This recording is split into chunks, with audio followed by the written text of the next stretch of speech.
انصار مدینہ کو خبر لگ چکی تھی کہ آپ وہاں سے نکل پڑے ہیں۔ قریش نے 100 اونٹ مقرر کیے تھے آپ کو زندہ مردہ لانے پر، کہ جو آپ کو زندہ یا مردہ پکڑ کے لائے گا اس کو 100 اونٹ دے۔ سراقہ بن مالک انہیں اونٹوں کے لالچ میں پیچھے بھاگے تھے۔ تو قبا آتے اور انتظار کر کے چلے جاتے تھے۔ مدینہ کا محل وقوع یہ کہ یہ مدینہ، ٹھیک، یہ قبا، یہ بیچ میں بنو قینقاع، ٹھیک، اور یہ قبا اور یہ بنو قریظہ اور یہ بنو نذیر۔ یہ میں آپ کو نقشہ ہاتھوں سے بنا کے بتا رہا ہوں۔ یہ مدینہ، یہ بنو قینقاع اور یہ قبا، یہ بنو نذیر، بنو قریظہ اور یہ بنو نذیر، یہود کے جو 3 قبیلے تھے۔ نذیر، قینقاع، قریظہ، تینوں موسیٰ علیہ السلام کے صحابہ تھے، اور یہ تینوں یہاں اس لیے آباد ہوئے۔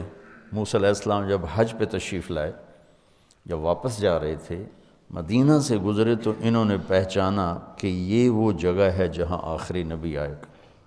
تو انہیں اجازت لی کہ ہم یہاں رہیں گے، ہماری نسلیں ان پہ ایمان لائیں گی۔ وہ کم بخت ہوئی اعداء عدو بنے۔ اور جب آپ خیبر سے گزرے تو کچھ لوگوں نے، چونکہ خیبر اور مدینے کا جغرافیہ ایک جیسا، میں خیبر بھی گیا ہوں، تو انہوں نے وہاں رہنے کی اجازت مانگی کہ ہمیں یہاں رہنے دیا جائے، آخری نبی آئیں گے تو ہم ان پر ایمان لائیں گے۔ ان سے لڑائیاں لڑنی پڑی، اور وہ بڑے جنگ کے بعد وہ فتح ہوئی۔ جو بالکل جاہل تھے وہ ایمان لے آئے، جو جاننے والے تھے وہ گمراہ ہو گئے۔ تو وہ انتظار کر کے چلے جاتے تھے، جب دوپہر چڑھ جاتی پھر چلے جاتے تھے۔ تو اب یہود کا علم دیکھو، بنو قینقاع کا ایک آدمی اپنے کوٹھے کی چھت پہ چڑھا، تو قبا کی طرف نظر پڑی تو غبار اڑ رہا تھا۔ غبار کچھ ایسے ہیولے سے نظر آ رہے تھے۔ یہ 8 ربیع الاول ہے۔ ان کا علم کہاں تک پہنچا ہوا تھا کہ کوئی بھی ہو سکتا ہے، یہ غبار ہے اور کچھ ایسے نظر آ رہی ہیں سواریاں، لیکن اس حد تک ان کو پتہ تھا کہ یہ کب پہنچیں گے۔ اس نے یوں منہ کر کے اعلان کیا، یا بنی قیلہ، قیلہ اوس خزرج کی ماں کا نام، یا بنی قیلہ جاء نبیکم۔ اتنا ان کو پتہ تھا، اور ایمان سے محروم ہوں۔ تو اس دن وہ انتظار کر کے جا چکے تھے واپس۔ تو جب اعلان ہوا کہ تمہارے نبی آ رہے ہیں، تو پھر سب نے دوڑ لگائی۔ تو ان کے آنے تک چونکہ فاصلہ ہے، 5-6 میل کا فاصلہ ہے، آپ اتر چکے تھے، اور ایک چٹان کی اوٹ میں آپ تشریف فرما تھے۔ اس میں سایہ، ستمبر کا مہینہ تھا، گرمی شدید تھی۔ تاریخ ممکن ہے آگے پیچھے 16 مجھے یاد پڑتی ہے۔ تو اللہ کے نبی کی داڑھی سیاہ کالی، ابو بکر رضی اللہ عنہ اور اللہ کے نبی ہم عمر ہیں، لیکن ابو بکر کی داڑھی میں سفید بال زیادہ تھے، ان کی داڑھی کالی سفید تھی۔ اب مدینے والی تو نہیں جانتے، دیکھا ہوا نہیں ہے، تو انہوں نے قیاس کیا کہ یہ سفید داڑھی والا یہ نبی ہوگا، اور یہ ابو بکر ہوگا جو ساتھ کالی داڑھی والے۔ تو سب نے آ کر ابو بکر سے مصافحہ شروع کر دی، اور اللہ کے نبی سے کیے ہی نہیں۔ تو ابو بکر نے بھی نہیں بتایا کہ میں نہیں وہ، تو مصافحہ ہوتے رہے، وہ آپ کرتے رہے، کچھ نہیں بتایا۔ کچھ دیر جب گزر گئی تو سورج چٹان سے تھوڑا سا اوپر آ گیا، تو دھوپ آ گئی، تو ابو بکر رضی اللہ عنہ نے دوڑ کے اوپر چادر ڈال دی۔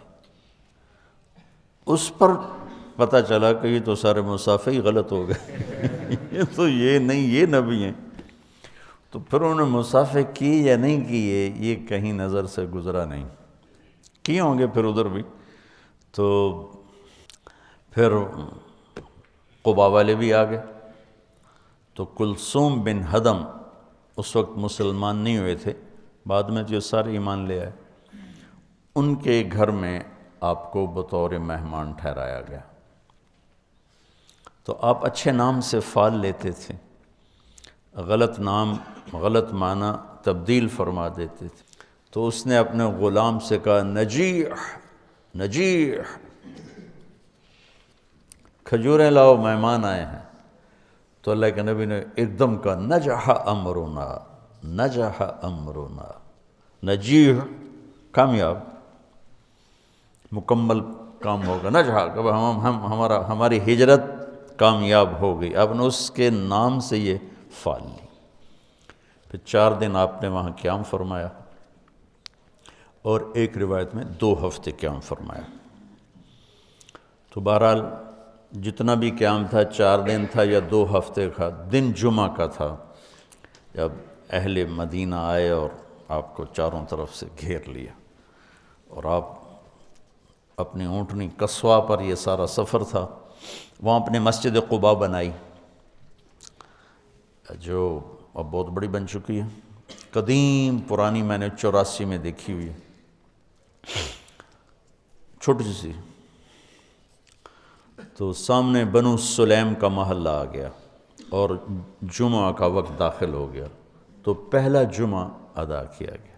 یہاں عبداللہ بن سلام آئے، آپ کا خطبہ بنو قینقاع، میں نے کہا نا وہاں کے یہ بنو قینقاع کے تھے. تو آپ کا خطبہ سنا، آپ کا چہرہ دیکھا، کہا لیس بوجہ کذاب، کلمہ پڑھا، ایمان لائے. خطبے سے فارغ ہوئے اور چلے تو سارے قبائل کے سردار لائن بنا کے کھڑے ہو گئے. بنو نجار، بنو عبد الاشل، بنو بیاض اور اوس اور خزرج اور بنو سعد، بنو پتہ نہیں کتنے سب کھڑے. یا رسول اللہ ہمارے پاس، یا رسول اللہ ہمارے پاس، یا رسول اللہ ہمارے پاس. سب کی تمنا. آپ خاموشی سے چلتے رہے. تو وہ ثنیہ جو آتی ہے، ثنیۃ الوداع، اس کے آگے دامن میں مدینہ، سامنے گھر بستی اور آگے میدان. اس میدان میں بچے اکٹھے تھے، بچے بچیاں. ہم یہ آپ یوٹیوب پہ دیکھتے ہیں، بچے بچیوں کو نظمیں یاد کراتے ہیں تو وہ سنا رہے ہوتے ہیں، وہ پڑھ رہے ہوتے ہیں. تو اس دور کی جو اللہ کی طرف سے موہبہ جلیل تھا، فصاحت، وہ اس واقعے میں نظر آتی ہے کہ یہ جو بچے بچیاں کھڑے ہیں، انہیں کسی نے کوئی نظم یاد نہیں کرائی کہ جب وہ آئیں گے تو تم نے طلع البدر کہنا ہے. وہ تو اپنے وہ شوق میں دیکھنے آئے ہوئے ہیں، چھوٹے چھوٹے بچے بچیاں. صورت واقعہ یوں ہے کہ پہلے یوں اونٹنی کا سر باہر آتا ہے، کیونکہ یوں اور یوں آنا تھا. تو ایسے اونٹنی، اس کے سر کے پیچھے آپ کا سر، آپ کا چہرہ مبارک چھپا ہوا. جب اونٹنی یوں ہوئی اور آپ ایسے ہوئے تو سب بچوں کے منہ سے فی البدی بے ساختہ طلع البدر علینا. یہ پڑھا ہوا سبق نہیں تھا.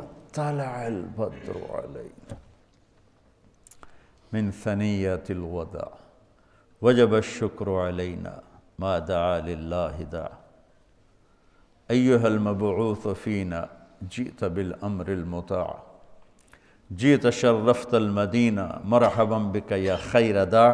یہ شعر عام نہیں ملتا کتابوں میں، لیکن اس کا اضافہ جئت شرفت المدینہ مرحبا بک یا خیر داع.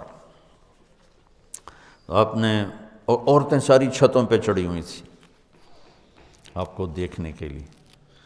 تو جب ہم مدینہ میں داخل ہوئے تو پھر عرب سردار، یا رسول اللہ ہمارے پاس، یا رسول اللہ ہمارے پاس.